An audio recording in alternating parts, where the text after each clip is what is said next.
You're listening to The Health of Business, where we talk openly and honestly about what it takes to run a healthcare clinic business in BC and Canada today. I'm Danielle Boyd, and I'm glad you're here. Cool. Brian, thanks for being here. I am so pumped to have you on the pod today. I feel like you have so much insight, and obviously we've had plenty of advocacy chats. So yeah, I'm just kind of pumped to dive into all things clinic owner Brian and to learn all the inner workings of your brain, because I know there's wonderful things happening there. So welcome. Thank you. I'm hoping, because I'm inside my own brain all the time, so I'm hoping those situations when you're teaching and you think, oh, this is great, and you always just wish that there's something in there, but sometimes you have no idea what the important stuff is to somebody. Absolutely. Totally. So hopefully there's something here that can help many capacities. So I'm sure there'll be wonderful things. And yeah, what is helpful for one. Yeah. Yeah. And what's helpful for me might be different for someone else. So I'm sure there'll be nuggets of wisdom sprinkled all through this. So I'm pumped. So anyway, Brian, can you walk me through who you are, what you do, where you work, your clinic, kind of give me the overview of who you are and what you do? Okay. I came out of Northern Ontario. So I'm a small townie at heart. Spent a whole bunch of time in Southern Ontario. Went off, traveled the world, and then kept traveling. Kept moving across the country. My wife and I didn't have a home, so and everything didn't feel like a home. Ended up on the island. This felt pretty great, and met some friends. And there was a point in time when it became time to get out of downtown Victoria and find a smaller town. And so at that time, Langford was actually pretty small, and I had a small town feel. You didn't have to dress up to go out. And so moved out here, and it was then when I thought, I am not a commuter. And for me, it's always been small town is always about taking care of the people in your community. The butcher deals with the meat, and the baker does the baking. And so the physio does the physioing. And I wanted to do that for the people around me, because my biggest joy is seeing people out doing things with their body. And if you're in a town that you don't live in, then you don't get to see the fruits of all your work. And so that's why I did this. But it happened to be that I was super scared, didn't have a lot of business acumen, as most of us don't. I would probably say I had zero or almost zero. And so got some of my friends involved, which, it made me feel more secure in our ignorance, maybe. But I would say that, my friends around me had more skills than I did with this. And so it's been quite a journey. But it's more fun doing things with your friends than alone. There was never, and I don't know, you don't become a physio to become a multimillionaire. Sometimes I guess that happens, but that's, you're in the wrong 100%. Profession if that's your prime motivator. Totally. So it was amazing. So we started our practice in 2007 want to commute out here because I did. Let's let them build that community, see the people out there. That's amazing. Where are you from in Northern Ontario? Total side note. Oh, got it. Amazing. My partner's from the Sioux.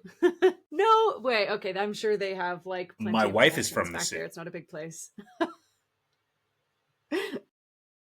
They probably know each other, if not, So, we're both Northern Ontario people, and so as a result, I wanted something kind of similar, right on the cusp of the outdoors, and you find, I don't know, people that you jive with in that kind of a scenario. And it doesn't mean that people that need the heartbeat of a big city have it wrong. They just have it different. And so for us, it was really looking at it and going, well, there was actually an exercise that a friend that one of my partners and I did when we first started cooking this idea. And we pulled out a map, pretty old school, like a paper map, and got thumbtacks, and we thumbtacked all of the physiotherapy and allied health businesses. And it was just a neat thought experiment, because I was convinced that Langford was a hole, like a bit of a vacuum that needed to be filled with what we thought was like, because every physio that starts a business probably thinks I'm going to do it better than everyone else. Right? And you put a little spin on it, and then you start to realize it's probably pretty similar to what a lot of people are doing. I'm sure there's exceptions, right? But there was this big hole in there where the density of pins on this map was way smaller. So that's where we started looking and decided we were going to do this. If you go to Vancouver right now, like it seems like there's a physio clinic on every block. And I think that that's contributing to a huge part of the like competition for hiring and fees and whatnot. Like I think, but yeah, like I think that's a really smart analysis to do for anyone thinking about opening a clinic is look at a map. If there's 3 physio clinics in, like a 3-block radius, it's probably not a gap you're going to fill or is worth banging your head against the wall for years trying to fill. Someone's already there. No, it just means that you're taking a low margin business and you're making it really hard. All the physios in the area are already probably employed there. You're 100% right. I had that experience sitting as a passenger. I think it was Nanaimo Street in Vancouver, and driving up there and thinking, there's a physio clinic on every single block for this 6K period. Yeah. And then we wonder why, it was too much. Clinic owners are giving 75%, 80% fee splits because they're desperate and they're, scarcity and fighting and competition and, that whole ramp. So yeah, I mean, I think that was a really smart exercise. Okay. So you're in Langford. It's like a small town at the time. It's not exactly a small town now. It's kind of like sprawled into Victoria, has it not? Well, it's kind of like, I don't know, it's getting its own little skyline, and I guess that was the goal. It's quite separate. Now, I'm going to say it's better than Victoria.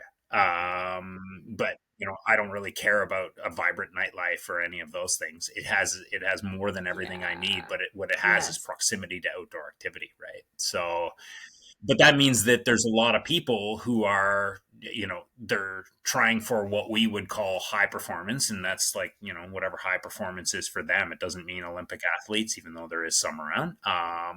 It's more just personal high performance. And so people are always out doing it. And so they have a need that you want to be treating too, this. Right? Like it's your fellow, weekend bike riding friends or like whatever that is. It's like your community of people. So like-minded values and like-minded activities, and just makes for an easier clientele base because they're already doing the things that you probably want to do as well.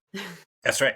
And I get to see them out there. So that's a bit self-serving, and that, because it's my ability to appreciate the work I've done by seeing them out in the woods, on the trail, in the gym, like doing 100%. Whatever, right? And that's a lot of fun for me. So you were working in Victoria as a physio, I assume, prior to starting a clinic. What were kind of your motivations for, obviously filling a gap, filling a need, moving out of the city? Were there any other like big motivators initially for starting the business, or was it just because you wanted to move out and there was a gap to be filled? There was a couple. And one of them I'm just going to laugh at because I said this to Carol Kennedy one time. I was like, Carol, I think I was a bit of a pain in the butt. I didn't say that. I was a little bit more crass. And she said, no, you weren't. And I thought, well, okay. I thought I was, because a lot of us think we know it. Or we have that confidence. And I remember feeling that way, that I could do this better. Not like that I could do physio better than, say, Carol. But I remember thinking that, I could do the client experience better or the physio experience better. And, I would believe that we've done it really quite well. But I'm not sure if that's better than anybody, but we sure did it our own way. And so the idea that I could do it better, definitely. The idea that I didn't want to spend my life in a car. I wanted to be able to walk or bike to work. And so I'm there. I wanted to manage a small town. And there was always this thing in coming out of London, Ontario, where I trained and then lived for a bit afterwards. It was always a hot spot for like really high end education within physio. A lot of the camped stuff occurred there, and I knew it was never a question when I came out of school that I was going to follow a like high level pathway. And, the camped was the premier one at that time. I know that that's debatable these days, but it's certainly not a bad program. I think it really taught me how to think, which is far greater than the hands-on skills that I learned. But I'd always dreamed that I was going to teach in that system. And when I got to BC, I realized that if you didn't live in Vancouver and you wanted to have weekends, kids, whatever, like other activities beyond it, it was a nightmare to teach in that system. Just far too much demand on your time. And so owning a clinic afforded me the ability to teach my own people. And it wasn't really mentally apparent. Like, it wasn't a giant driver in the beginning, because I actually went in and just wanted to do it my way, or the way that was best for me and my partners. But in the end, as soon as we had some people, the one eyebrow going like, I really like what you guys are doing. Can I come and work with you? And we thought, oh, how would that work? But then it became the opportunity to like impart our experiences on these, more junior physios. And it was a really positive experience, like doing at that time, it was quite informal mentoring, just spending time and talking shop all the time. And we designed the clinic around like a centralized desk, because in those days you did paper charts. And so you were always flitting in and out of that centralized desk. And it afforded the opportunity for storytelling and experience sharing. And so that's where this whole thing started, the genesis of the teaching aspects of it. And I realized I don't need to teach in a system, although sure, it would be great, but not at the expense of my other things in life, because I could teach my own team. Like, do you have a more like kind of like formal onboarding process, or is it like a formal mentorship, or like what does that look like now in the business? Yeah, and it's spread beyond me, which is actually great, because I'm sure that if I get sick of listening to myself, I'm sure everyone's way past it now. And you only have theoretically like you can only really teach your view of the way it works, but that's silly, because every 10 years we figure out that the way that the entire profession thought that it worked, it doesn't, and so, but it doesn't mean that I guess that it didn't work just because the research says it works differently. But it's become much more formalized, but it's expanded beyond just myself. Where we have mentoring at a bunch of different levels, like group evening stuff and like outside courses brought in, like clinical education allowance. And then, every week we spend a lot of time one-to-one with our clinicians. And, that was my role when I was a clinic director. And then when my job got taken over by someone better at it, they became that person on a weekly basis, providing, needs based upon where that person was at. So really customized mentorship.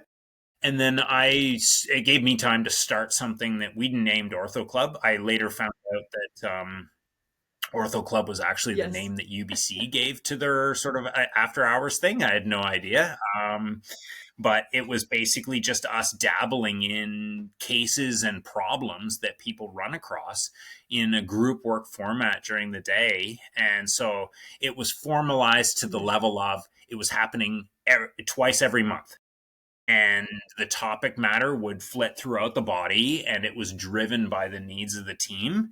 And if it wasn't driven by the needs of the team, it was generally driven by something that I had come across in the past couple That's really of cool. weeks. So it's kind of that like challenged me. Yeah, you're getting the feedback from your team about what they want, and you're customizing it, and you're kind of going back and forth, or you're like picking up these like unique scenarios that you're like, this is a good teaching moment. Yeah, absolutely. And the beauty of this thing is that I'm not the most well-read in the research anymore. I'm sure there might have been a time when I was like decent at it, but like the passion that comes, like, this feeds me too, because the younger or less experienced physios, and sometimes the experienced physios, they're going to be better at assimilating what is current in research and reflecting it on my own clinical experiences. But my favorite ones are when, I say, I don't know what this is, but this works. And so here's what I do. This is when I do it. This is why I do it. And this is what I think is happening. And this is what I observe. And then it really feels good when somebody on the team a few hours later sends me a research article that says this is what's Validated. going on and this is why. And yes, apparently it does work.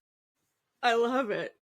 Yeah. Yeah. So as much as the physio research changes, sometimes what works doesn't necessarily, totally. but And understanding having a team the that's why like, maybe engaged does. and interested and doing the research and picking up like those nuances in papers is actually really cool. Cause like, well, and I find too, like after you've had several years of, clinical experience, you kind of just stick with what you know. You might not be staying as current. I certainly don't stay as current as I used to because you kind of find what works and find what doesn't, or, like you have other priorities. You're learning to run a business, or you're just things just don't, you're spread a little too thin. So you don't always have that kind of like up on it. So how cool to be able to like put your heads together as a team and collaborate and have everyone kind of share their insight into that specific topic of the week.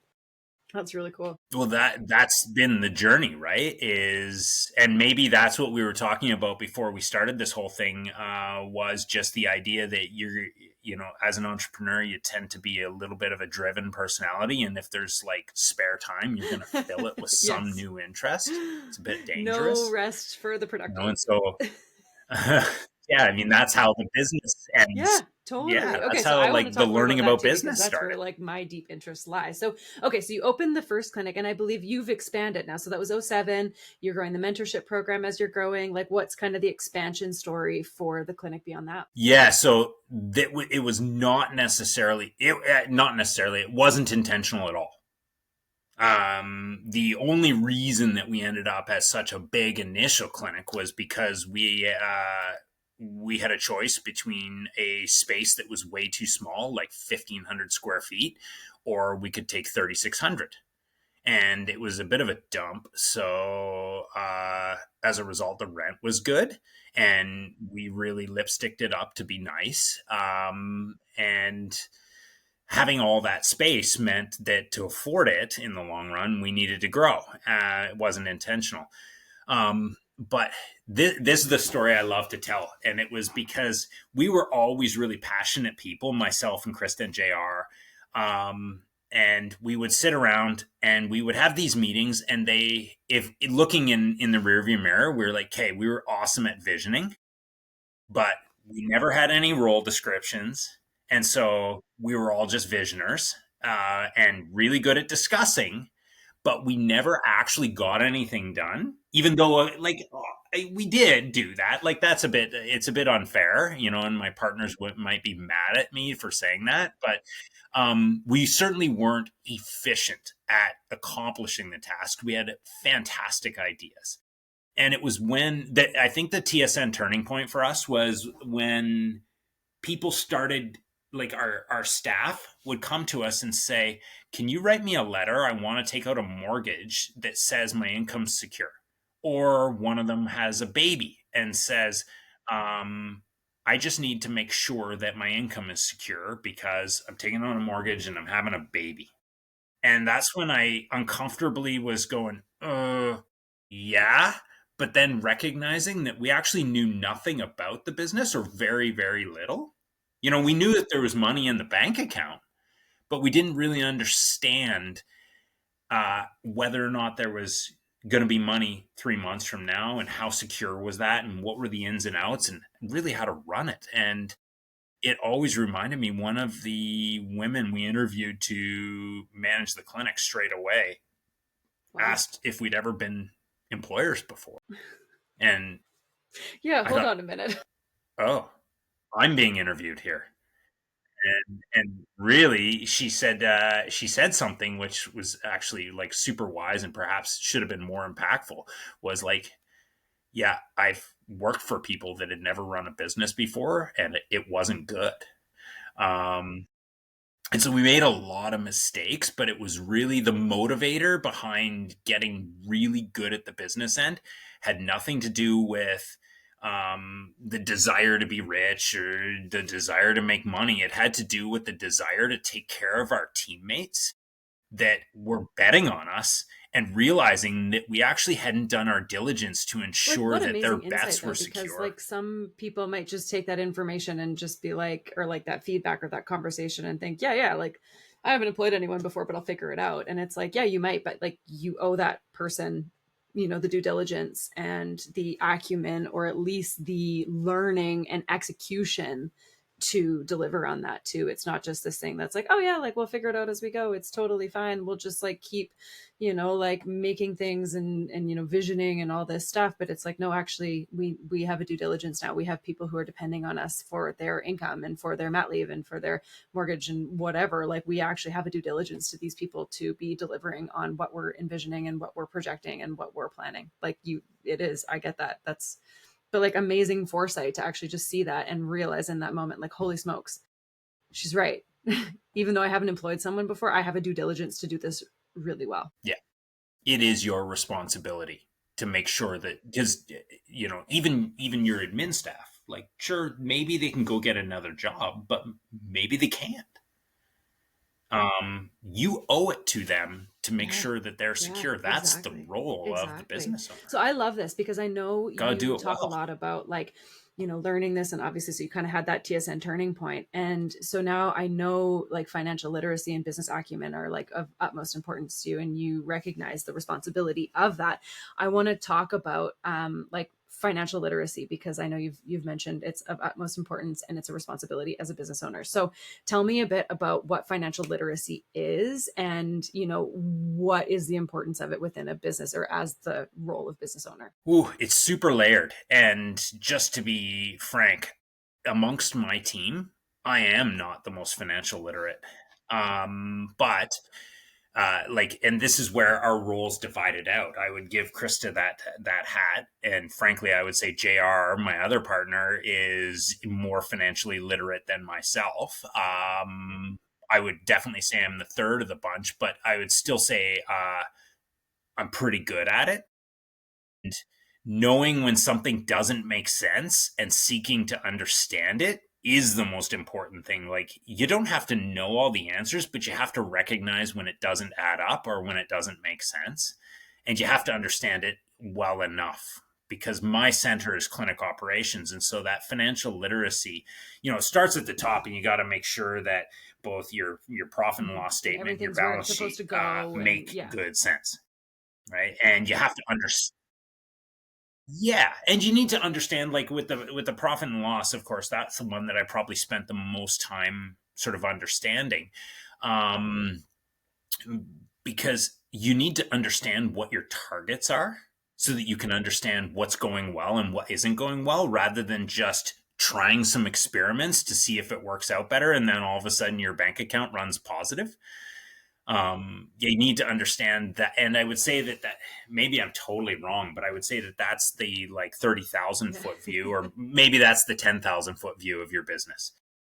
But then you have to look at like, you have to understand from there, what is the microscopic view, and how do you change that profit and loss statement by the weekly and monthly input outputs at the clinician level. And then from there, you need to understand what are the behaviors that lead to those like things. Numbers and themes. Okay, great. What are the patterns within those that are creating these big ones? And then, okay, let's see like who's bringing in the new patients. Like, let's break it down into these smaller metrics and KPIs and like look at it from. That's right. And then even to the level of like case management is like, we know what's normal.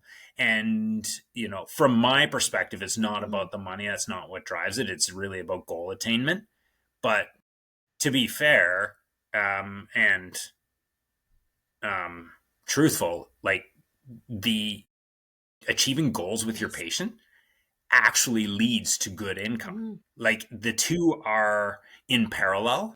And so you can view it frankly, it's not wrong. If somebody is financially motivated, that's not like, I like to make good money, but it's not my primary motivator. I actually have no idea how much I make. That's why Krista helps me out. And, but it's just because I don't have to, because I'm not all of the things at the business. And so I actually have the ability to ignore that piece and know that really good goal-centered patient care, yeah, good outcomes, generally happy patients, leads they're to going to good income. refer more patients over to you. You're going And to get better word of mouth marketing. You're not going to spend money on Google ads because you're, getting these word of mouth patients in who've had good experiences and, good outcomes. Like that's actually really the best marketing you could do. And that's going to bring in more people and more, more financials. that's it, right? And if you understand like how each of those behaviors maybe should look, or behaviors or metrics, sorry, and what behaviors lead to them improving certain areas, generally, if you take care of those patients in a good, high quality way, those metrics are going to lead to good finances. Um, and you're looking both profession specific and weekly and monthly, but then you also need to look at the individuals in there, because if you've got a team of 10 people, one person doing it, let's say, not so well, Yeah. can hide within the group. Right. And they're not to be chastised. And I've heard horror stories about the idea of, we've been taught to call it a scoreboard. Really, it's just if you pull your stats out and you tell somebody, we have to assume that that human is trying to do it the best they can based upon their personal motivators. But you need to be able to like challenge the thought process, but be there to teach them. I've heard of paychecks that come along with a KPI stub, with the ones that you're not passing grade on highlighted on them, right? Or a conversation where you and I do our one-to-one, and the first thing I do is go, your no-show rate's Instead of too like high. inquiring why that Fix could that. be. Right. And like, that's right. And if you're patient and you really take time to know your people, like these are smart human beings. They already know something's not right. But if you know it, you don't need to say it, but you just ask a lot of questions. And generally they'll tell you that the thing that's bugging them the most is the fact that their no-shows or their cancellations is too high, and they're really getting frustrated with this. Okay, let's work through this And together. then you're there to help. Yeah. But that takes a lot more patience. Yeah, exactly. And so if you take on that teacher coaching role all the time, with the idea that your people are trying to do the best they can, but sometimes they don't know how or what to do next, then you're going to take care of those behaviors, which you then can put back into the aggregate. And then you're looking at your profit and loss statement and finding out, are my cost items too high? Is my cost of goods too high? What are the ranges? Where should I be? Because a business, like running a healthy business, is not about cutting costs or paying more or paying less for people, or more revenues through the door if your cost of goods is too high and your costs are too high. It's about all of those things and being able to pick on just the items and make small incremental changes on those items that actually can get you back in the zone like it's a that you need to be in. Based service business. So if the people delivering those services are having, if they're feeling unsupported or they're feeling confused or they're uncertain or they're uneducated on a certain aspect, like that's where you got to start, right? Because that's where the things are falling through the cracks, or the revenue might not be coming in because maybe that person is going through something at home and they're not quite as friendly and jovial as they typically are, and the clients aren't coming back. And so it's just sort of like, so you got to start with your people. Like that's ultimately where these things are born. Oh yeah. Yeah, there's some incredible stories that can come out of just patience and asking questions. And you realize that it has nothing to do with intent. But sometimes in one scenario, it was the way that someone was brought up. Is in our house, we do not discuss emotions. And therefore, when a client would tell them that they were really struggling with the emotional aspects of a particular injury, the physio would change the subject, because it was not to be discussed. And that's actually one of my favorite ones to tell, because those kind of epiphanies don't happen every day. But it was a long conversation to get to this point, and I didn't pick it out. the individual answering all the questions about what they were frustrated about is the one that recognized it in one of those hold on moments. I think this might be what's happening here because I changed the subject. And then I get really there's a uncomfortable. mentoring conversation. Okay, great. Like now, how do we have harder, tougher conversations about emotions with our patients? Great. Boom. Everyone's learning. And then we're all like, collaborating and putting our heads together on this and supporting each other. And like you've exposed, a gap, and like the whole team can benefit now. That's wicked. Mm-hmm. Like we're not taught to do this stuff, right? This takes I gotta give props to coaches. Like business coaches are so essential. We knew we needed help, and we hired a couple of coaches prior to the current group that we work with now, and they were too microscopic. As in, what's your issue today? But they never looked at the business and what it had and what it didn't have. Like I'm assuming that in an MBA, you're going to learn that there's certain building blocks and certain things that a business requires to be successful. And then there's these behaviors that you and strategies that you put in. Then you're just solving problems after that. But if we start there and just try to solve problems, then it perpetuates the problem of like your standard physio owner, which is the Chicken Little. There's always something on fire and you're running around. It doesn't hardly happen anymore. But when it does, and that's not because we run better businesses. Well, I mean, I guess maybe we do, but we run a totally different business that's well prepared for those situations. And then we have a bunch of ability to pivot because when the unexpected fire once in a blue moon pops up, but normally you can see it months in advance that it's coming. What's happening on the ground? Like you're not disconnected from your staff. You're keeping you're having these questions and these conversations and these mentorings. And like, I just find it so like fascinating and amazing, like how tied together like emotional intelligence and financial literacy really are, right? Because being, in tune and picking up on and having these like, strong conversations with your staff members and understanding them at like a psychological level, does translate into better financial outcomes. And so really like these things seem to be really like hand in hand, especially in your organization. Yeah. And I mean, I don't know. I'm sure there's some organizations that are really fantastic with one singular leader, but I'm a pretty good jack of all trades.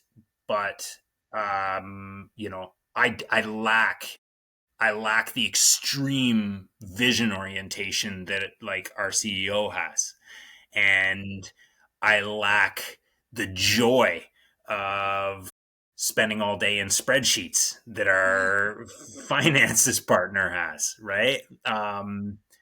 And ironically, I'm an introvert by nature, but I think I've grown into an extrovert because, like, I really enjoy the human interactions.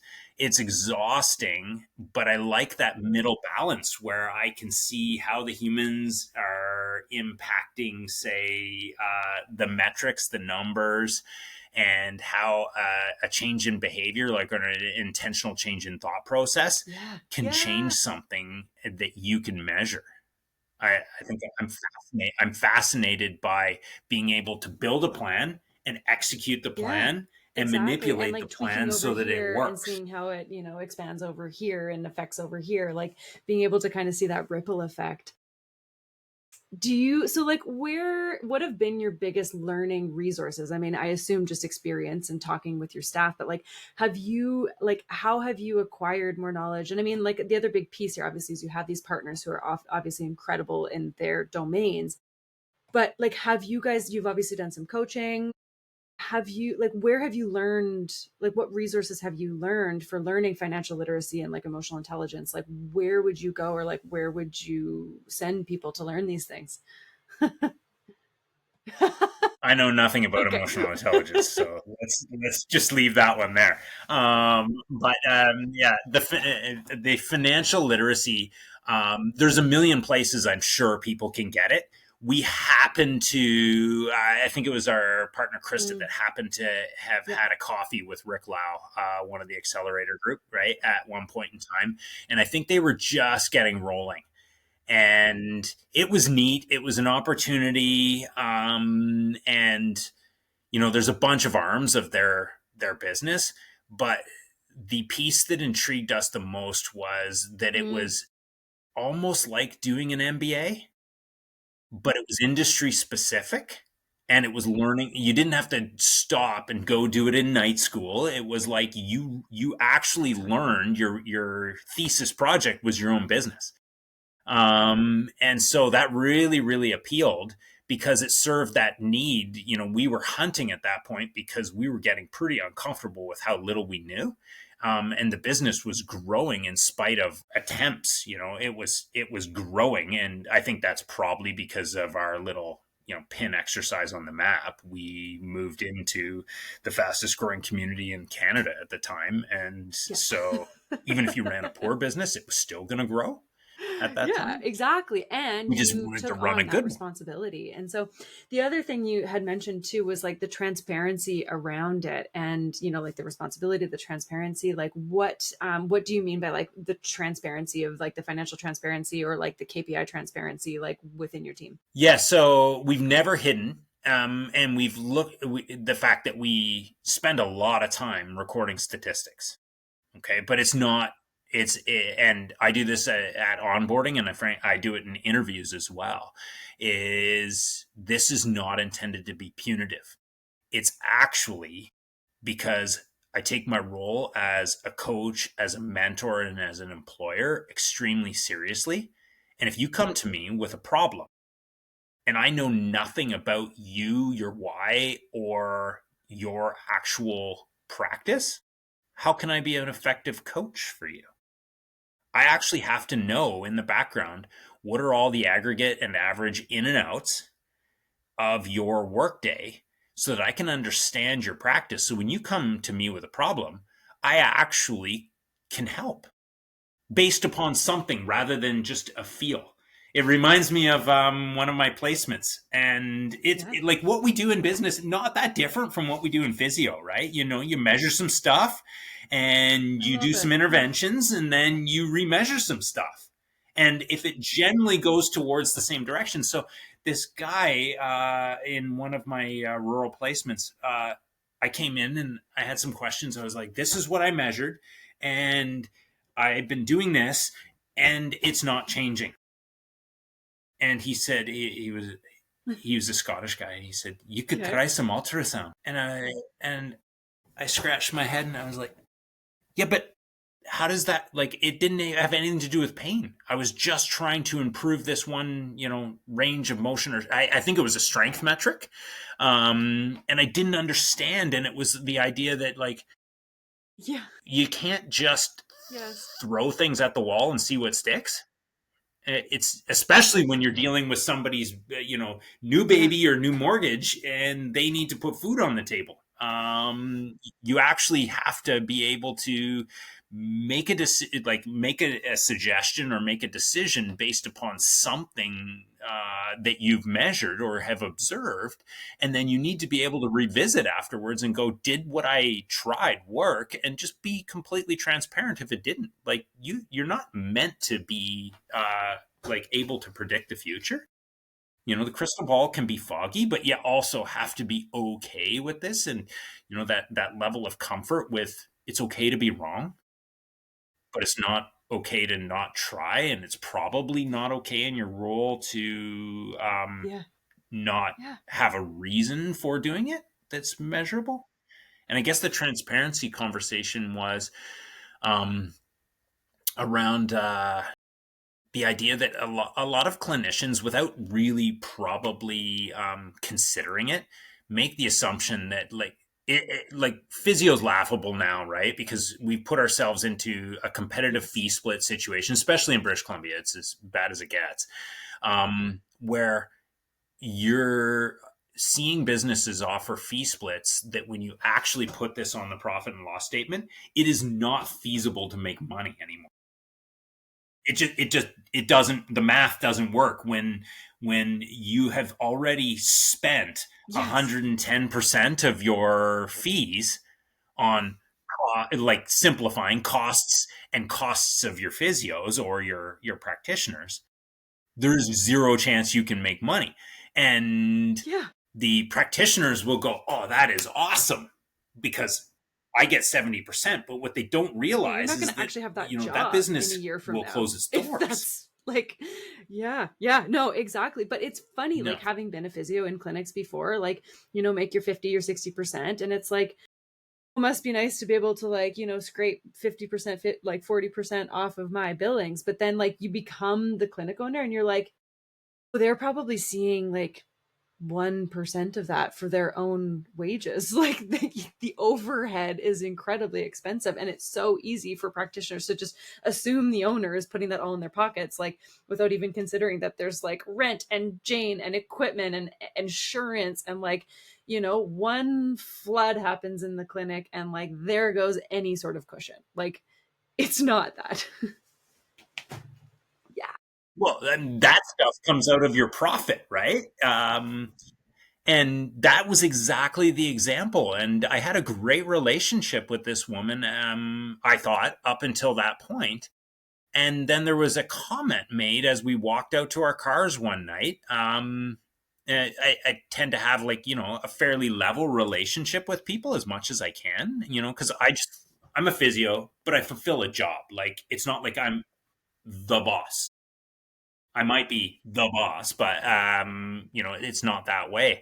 And as we walked out, she said something like, "Yeah, but you put 50% of my money in your pocket."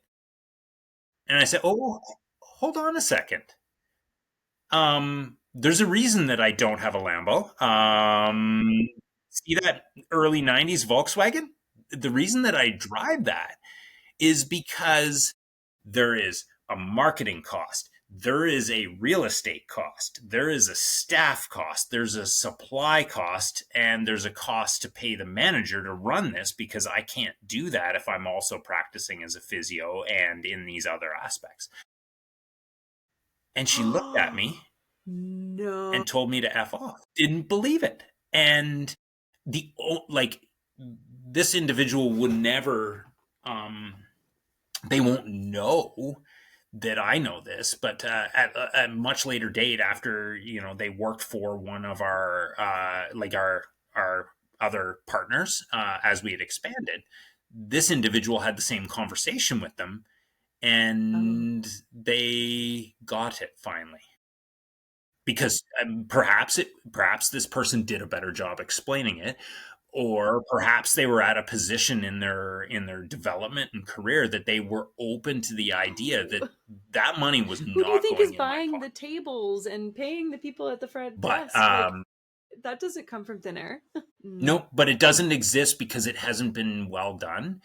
So one of these conference calls I sat in on, and it was about difficult conversations. I can't say that I was always good at them, because but I would, I was afraid but unafraid. I would go into them knowing that nobody else was going to have this conversation. It needed to be had. But I'd say now I've gotten a whole lot better at it. And a piece of advice given is that if you're going to have a difficult conversation, the first thing that you talk about when you walk in the room is that elephant sitting in the corner. Like, it doesn't make the conversation better if we pretend that we're here to talk about the weekend and stuff like this. You might very much enter but get down to it really quickly. Everyone, once you get over that tingly fear of saying whatever you needed to get into, everything goes a lot better. But I love to be well prepared. And since that's a common sentiment, and maybe we owe it to our people, because maybe the owner's expectation that the person gets it is not even fair, because they've also never had any business education necessarily. I probably 10 years ago didn't know what a profit and loss statement was. And, I just went to work. I'd opened a business. I looked in the bank account. If there was money in it, I was happy. I don't know how that money got there, and I don't know where it went when it wasn't. And so maybe that's a pretty unfair expectation. And so we built a profit and loss education presentation so that people understood, like, this is where your money goes, and these are the things you get when you work with us, but this is where the money goes. And then there's a question at the end, and the question is, why do you feel that it's important that our business makes 10 to 15%? Which is, if you came in the Dragon's Den and you said, I have a great idea that's investable for you and it's going to make 15% on your dollar. Yeah. You'd become that one example on each one where they just shut you down. But that's our business, right? Maybe 20% if you're doing really well. But a lot of us are surviving in that 10 to 15% realm. The reason for that question was because that's income security for the staff. And it's not always about that one clinician, even though, like, often our world is centered around what's important to me. That's the income security of your admin staff too, who, most of us would say we love those people that are working for us in the admin role, but I really fight hard for them, because I've recognized that they have less power to guide their own path than any one of our clinicians do, who are the ones who are seeing the clients, can go elsewhere and see clients, could hang a shingle in their basement and see clients. Like, they have a lot of autonomy that someone in an administrative role may not have. I mean, they could go and do it at other places, but they can't necessarily change the income that they make in huge amounts. I could be wrong, but I feel that they're reliant, like, on those clinicians to produce. And so as a result, I really want to make sure that they're well protected and represented in that conversation, is that's income security for your teammates, your staff, right? This is not they're your teammates, and they require they're going to get those mortgages and take those mat leaves, is because you are able to prove a profitable business that will sustain them and support them and sign off on that paperwork that is going to help them achieve their long-term goals. The earning potential for physios is like, it's abundant. You can go anywhere right now. Like, the clinicians have an abundance of work. So you're absolutely right. Like, if they don't want to be at your clinic, they can go to the clinic down the road. That's totally fine. But yeah, you're right. Like, that MOA may not have that opportunity, or the office manager, like, that earning potential is not a guarantee. So I see that. I think that's really cool. And that speaks to the health of the business, because now all of a sudden you have, a profit, you have a little bit of cushion, and you can reinvest that back into your business. Now you can bring in an educator. Now you can, like, buy a new plinth. That one rip. Oh, I need to reupholster it. Like, let's go buy a new row erg or whatever. Like, you can reinvest that into the business, and everyone's going to benefit from that. Like, yeah, it seems like there's a lot of people who don't understand that, and they see that 10 or 15% and they're like, well, that should just go back into my pocket because I actually earned it. And it's like, well, no, that's not how this works. No, and that's the other piece, is that people don't, like, that's where the owners get paid. But a lot of owners drive themselves into the ground because they get paid by their clinical work. And there are some people out there that could work a 60-hour week, run a business, do all the business stuff, make sure it's secure income for all the people that have bet on them, and run a full clinical week.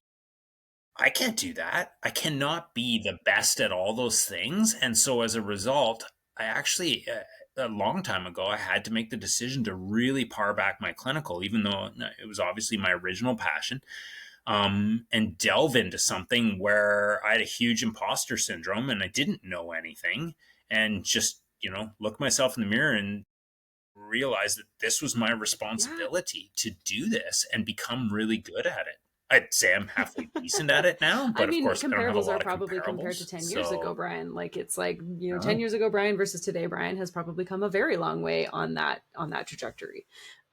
No doubt. And I'm always very appreciative when my peers tell me that, and then they actually can give me an example of the way it used to be and the way it is now. And that feels really good to know that not only have I improved, but Yeah. I've improved to those people around me. And, it helps me Exactly. reaffirm that Well, and what I like the other tried to thing do too was about worth my while. clinic owners billing, they're supplementing the income of that company. So like if you ever did want to go and like sell the clinic or sell the business, now you're being removed from that equation and the revenue is actually not as high. And if your billings are supplementing the income of the other staff members, you sell the business, you're out. The business is actually not worth as much money because you've been supplementing the revenue the whole time with your income. So yeah, I think having clinic owners' revenue removed from those statements is actually really important just to measure the health of the business without the clinic owner for, any future decisions that could happen in the ownership department. Yeah,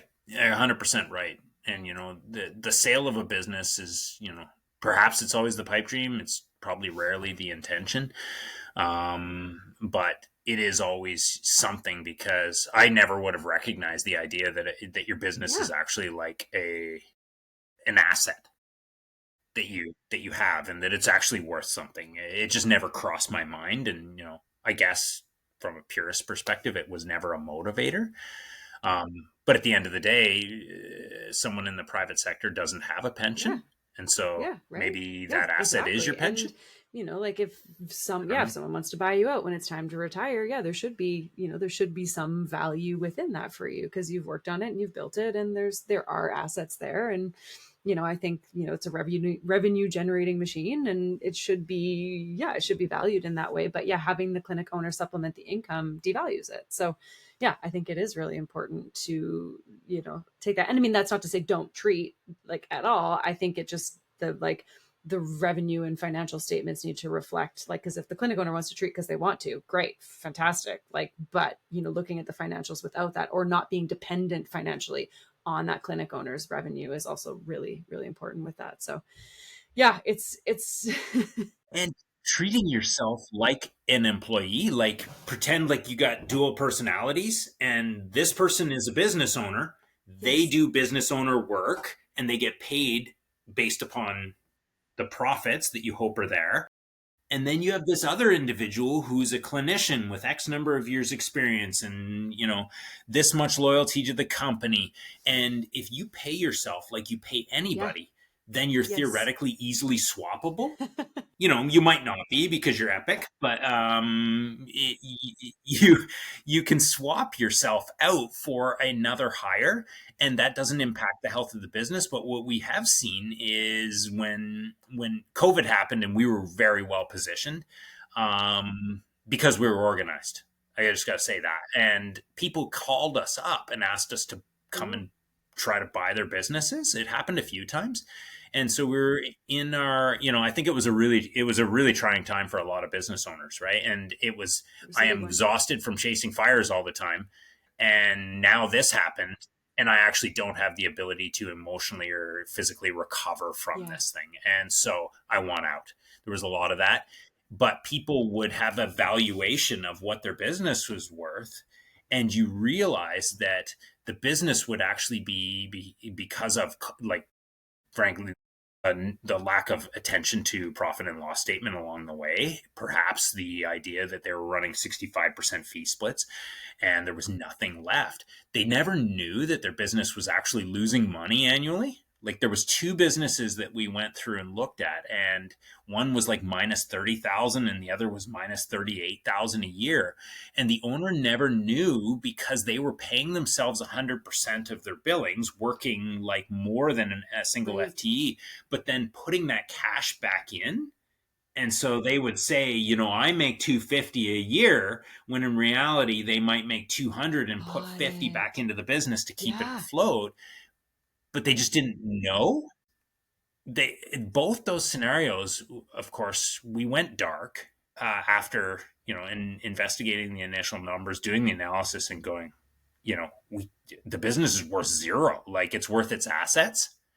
Um, but we sure can't pay, $250,000 for this thing, or Yeah. more, because it actually loses money. And the choice at the time was, we would fish a bit, but then in those two particular scenarios, we didn't come back with an offer. And then when cornered about that in both those scenarios, we said, this is why, because it actually loses money every year. One person fought back and said, it's because I write off my cell phone. Yeah, cell phone doesn't. But that was the $38,000 deficit. So that was a big cell phone bill. No. Yeah.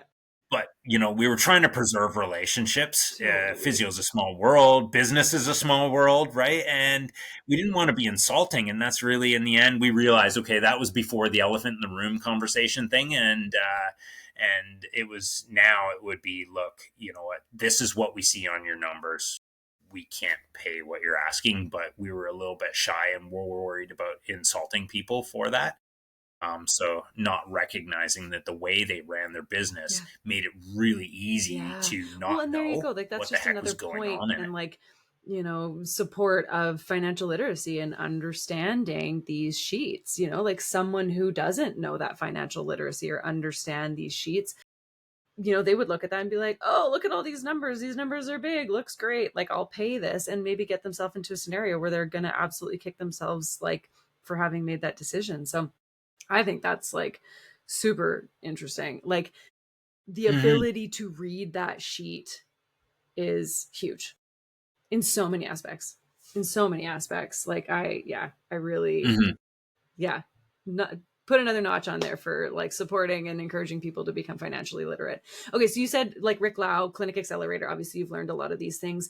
Have you worked, I assume you've worked with like bookkeepers and accountants and stuff who've probably taught you lots of great things as well. Like, has that been a resource and like something you would recommend everyone work with as well in their clinic? Yeah, we do have a great bookkeeper. He's spendy as all hell. Yes. Sorry, not bookkeeper, an accountant. He's really, really spendy. He's maybe that's the business model we need to get into. But the thing that I saw with this individual, because having worked with a couple of other accountants in the past, this guy was able to dumb it down enough to be able to tell us what and why at a level we could understand.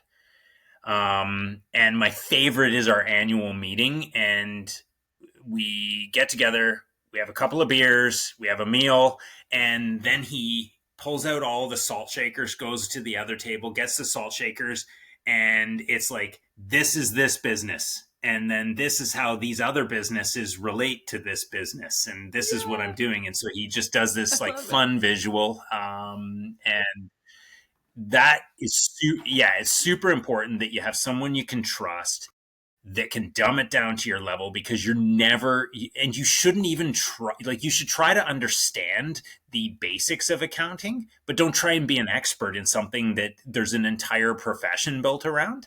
Hire someone you can trust. The same with legal, right? Don't try and screw around in legal too much, because it will end up biting you in the butt, because there's a whole bunch of laws within the law that constantly change, but if you mess it up, then any of your agreements are pointless, right? Or they completely, and that's exactly. You're absolutely not right. enforceable. Like, have the overview, understand it at a macro level, but then hire someone to put the detailed contracts and spreadsheets and things into place. That's what they are. That's why they have the bar exam. That's why they have the UFI. That's why they do all these like high level exams, because they are the experts. They are regulated. They have their own legislation, just as we do. Trust them, build that relationship, have them explain it to you like you're 5. And, as long as you understand it at the macro level and you're not, they're not stealing from you or, cooking the books, then that's huge. Right. But like, our responsibility is to understand, like, what is an expectation within your industry. Because was it on this earlier or another? But that was before we started recording. We laughed about Sponge Daddy. Sponge Daddy. And granted, I have no idea what the business of selling a smiley face sponge actually is, but it sounds like it's pretty high margin. But if you don't understand what is the reasonable range for the cost of your rent, versus your revenue, the cost of your goods, meaning your professionals. Like, you need to know those ranges and keep an eye on them. But then that's great. And I'm lucky because one of my partners is super interested in that area. So she gets to monitor all that stuff. But if you're like a sole proprietor of your business, or just one, you're a team of one, then you have to be all those heads. And that's way more work than what I might have to do.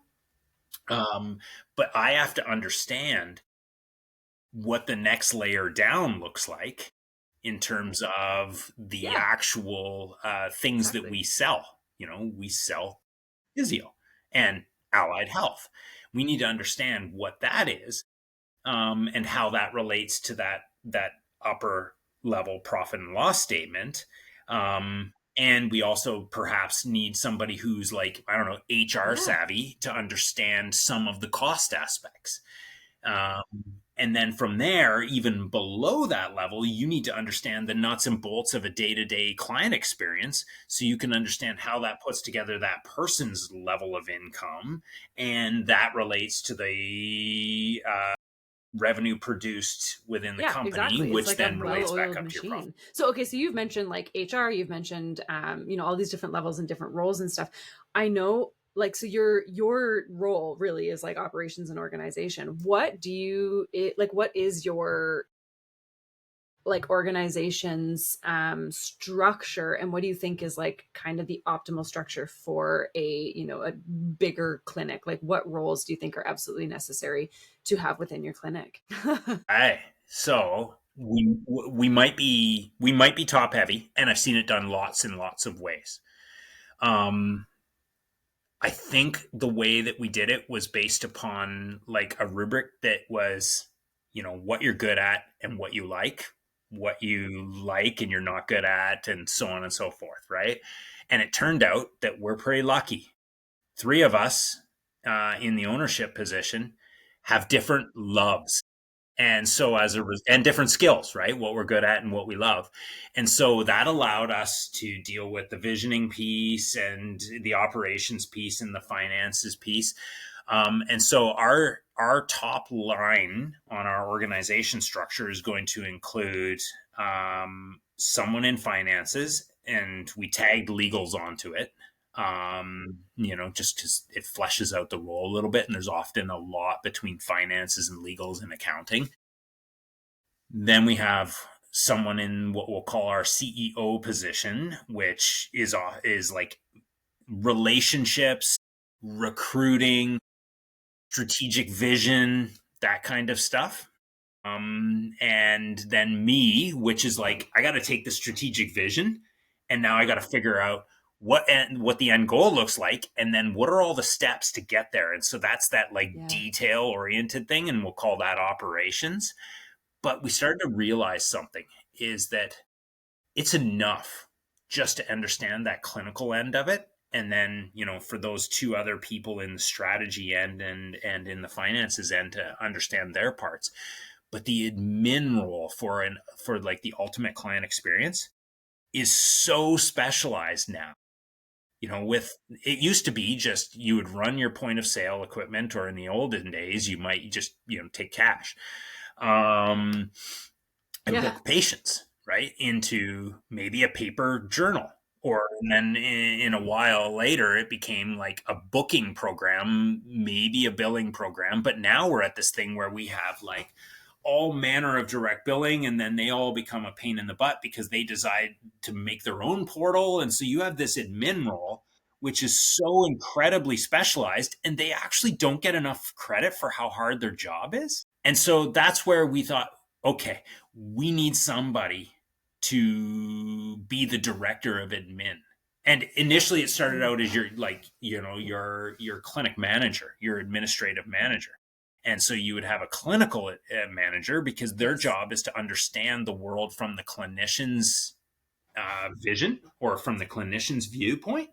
But then you have this other person who's standing on a different mountain looking at the world, who has to see it from the administrator's standpoint. And those 2 humans, the front and the back of the house, have to work together. And so you have your clinical manager and your administrative manager. It was only though when we ended up into multi-sites that we realized we needed somebody to continue to be the coach for each of those clinical managers and clinic managers or administrative managers. And so we created two different positions, probably top heavy, but it works really well for us where I will sit in there, like call it regional operations, and our other human who sits in administrative regional operations. And it allows us to both have like a great amount of work-life balance, but also be experts in our own area. And so the two of us work together to make sure that the systems work for both the clinical side and the administrative side. And we both have enough knowledge that we can collaborate on what is the pitfall and find the best fit for any new procedure system put in place. So that's kind of our top end. And then at each clinical level, you have your clinical lead and your administrative lead, whatever you want to term those positions. And then they take care of their own people. So is your clinical lead at each facility like a practitioner? Is that someone that you've just like, given them a different role title and they are the lead, and then your administrative lead is like one of your admin front desk staff members at each location? Like the business started as like a physio clinic where we went and did some physio, and then we brought on some people, and then we became a clinical education thing, and our mantra became like, we build great physios. And we taught people how to treat. We figured that we could give them 3 years worth of progression in one if we put all that effort into them. And that became our goal. And then we realized all of a sudden when we started to have multiple sites, and again, that wasn't the intention, it happened because people had, career goals, but they also had fears about it. And so as a result, we were able to solve their fear, and help out a friend and achieve their career goals. So that was a really cool motivator, but we needed to help them learn that role. And so that's where we ended up having to coach at that top end and use our experiences to help them with their problems. And so they always have this amazing support. I'll call it amazing because but, it's an amazing support. Really unique too, because like in the world, especially in the private physio sector, there's not really a lot of opportunity to grow beyond being a practitioner. Like I think a lot of people are motivated by career growth and like leadership and having that opportunity to open a clinic, because there aren't these like clinic director roles or like the clinical educator roles or whatever. Like it requires a really big facility or a really big organization to even have that kind of role. So for the people who are seeking more leadership roles, they might end up in the public system, or they just go and open a clinic because the clinic they're currently working at is so small that there is no opportunity for them to take on that role. So I think it's really cool that that's even an opportunity within your organization. I actually love it because I've noticed, even though the fear in me that I'm not going to be able to do it at the level that I would expect it done for somebody is always there, the imposter syndrome. But we've done really, really well because I'm okay with the idea that I'm learning and growing every day. And so the idea that I'm going to commit to you to help you realize that career goal, that's pretty joyful. It actually has filled the niche that teaching in physiotherapy did. And so perhaps the motivator was always to be a teacher or to be a coach and to pass knowledge and experience down. And it was never really about in what realm I was going to do that, because it seems that the reward system is and to watch someone grow just as good, maybe from more of like a leadership perspective versus a clinical perspective. Like, you're still seeing the fruits of that labor, which is really cool. I really like that. We did try to recruit, to recruit for, leadership training. And in fact, this was last year. And, granted, once failed doesn't mean that it's a bad idea necessarily, but because you never know, did we not put it to the right places? Was it not the right time? Or frankly, was the offer not right? But the idea was to give ourselves the opportunity to share what we learned And it might benefit us directly. Well, it would in this case, because you're going to come and you're going to practice as a physio and you're going to learn leadership skills so that you could then choose literally to do it well. It's going to be about a year of grinding, and then you're going to need about 8 months. It's flexible, but about 8 months of like actually practicing. But you're practicing on someone else's clinic. But then by the 18-month mark, you should have everything that it takes to go and open your own practice and do it. And that was the idea, was if there's an opportunity within our organization at that time, then, a partnership or a paid position as an employee in the leadership role, then sure, you can apply for that role after you've done the program. But alternatively, thanks for your service, and I hope you learned something. Go and build your own clinic if that's your dream. We'd prefer you don't do it right across the road, because that's going to impact the security and livelihoods of your friends, that are, or the people that are now your friends. But it kind of flopped. You can do this we've done it through Clinic Accelerator, where they taught us, and I'm sure there's similar programs out there. People bash, all the time, this program's not good, FCAM's not good because, but there's some good in everything, and you just build it. It's a way of finding a system that maybe it works for you.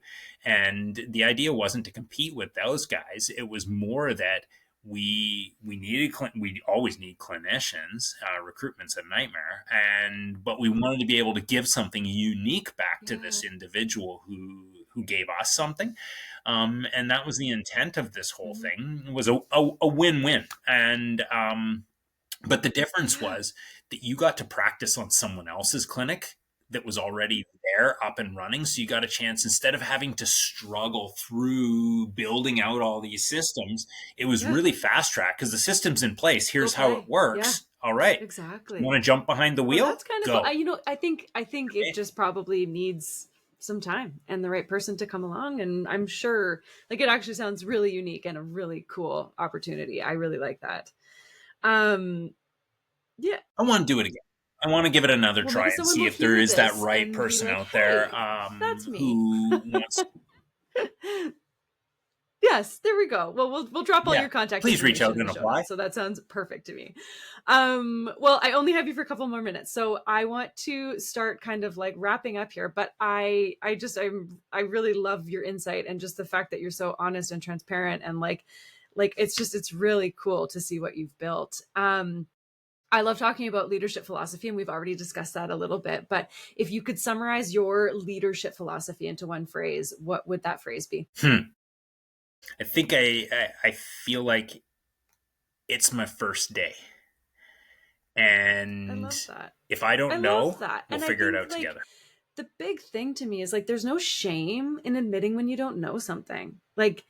I feel like so many people feel like if they don't know something, it's a failure, there's shame or something around that. We're all learning together, and we can be resourceful together. We can figure it out together. So I love that. Yeah. You're we're all students in this together. Yeah. I think life might be kind of boring if you always knew the answer and knew what the outcome was going to be. The challenge and the joy might be gone about taking a risk and getting that rush. But it sure is easier just to tell the truth. Sometimes it's super scary, right? And occasionally people will say, well, maybe you shouldn't have told that truth because other people feel bad, or they feel insecure because you told them the truth, that in fact they were insecure. But as a rule, I found that, a reasonable level of transparency and truth telling is way easier in the long run. Trust and relationships, and, people can trust your yes if they can trust your I don't know, right? If you're transparent and you're I'm not sure about this thing, they will trust it when you're yeah, I do know this thing actually. This is my jam. They will trust that, right? So it's relationship building, trust building, and it's empowering. And new ideas are created when you don't know, but you collaborate with somebody, right? Just that thought stimulation. And that's how our professions move forward. That's kind of how the whole world has moved forward, is when people don't know, they invent. And it's the hardest thing maybe as a leader, is to stop giving the answer. Because even sometimes when you do know, it's a terrible idea to just give the answer. The best thing, and probably the thing I struggle the most with, is just buttoning up for a sec, knowing that I have that card in my pocket, but asking them what they think they want to do with this scenario. And then why would you do it? Because the why is super important. I know that that's kind of like a common sort of thing to say these days, but it truly is like understanding what, but then asking like, why did you choose that? Yeah, you learn so much with that. Getting that why insight as a follow-up question. My last question for you, given that the show is called The Health of Business, what does a healthy business look like to you? Ooh, so obviously it needs to have a reasonable amount of profit to be a secure business that has the legs for longevity. If it's not profitable, it's a dangerous business. And that means it's dangerous for all the people in it. But the other one is, I'm going to say, related to a happiness score. And there's a million ways of doing this. But one of the woman that replaced me in my position when we became multi-clinic, wanted to understand the happiness of her team. And so built this huge questionnaire to see if she could understand it and measure it and figure out what was important to these people. And I would say, we all got to go to work. So you best enjoy what you're doing and be happy when you're there, but that's not something that you just do. The workplace can do some things, and sometimes it's situational. Apparently having someone you'd call a friend at work is one of the keys to happiness in your workplace, right? Doing something that you feel is meaningful and having values that match your company. So first, I guess the company needs to understand what their own values are. You need to be able to convey that, and that person should be asking that during any interview, is to understand, do their values match what we're doing here? So safe profits. That's wicked. And I mean, it sounds like you've done an excellent job of that in your org. So kudos to you. I know we're all students and we're all growing, but I mean, it sounds like just even having an awareness of that as a leader, I think is massive. So kudos. Thank you for your time, Brian. I'm pumped. I think this is there's a lot of really great nuggets in here, and I'd love to do it again sometime. So much gratitude to you. Thank you. And yeah, let's do it again soon. That's it for this episode of The Health of Business. If you're navigating any of these challenges in your own clinic, know that you're not alone. If you're interested in working together on any of these challenges in your business, head to danielleboyd.ca to learn more about my consulting offerings and to get in touch. Catch you next time on The Health of Business.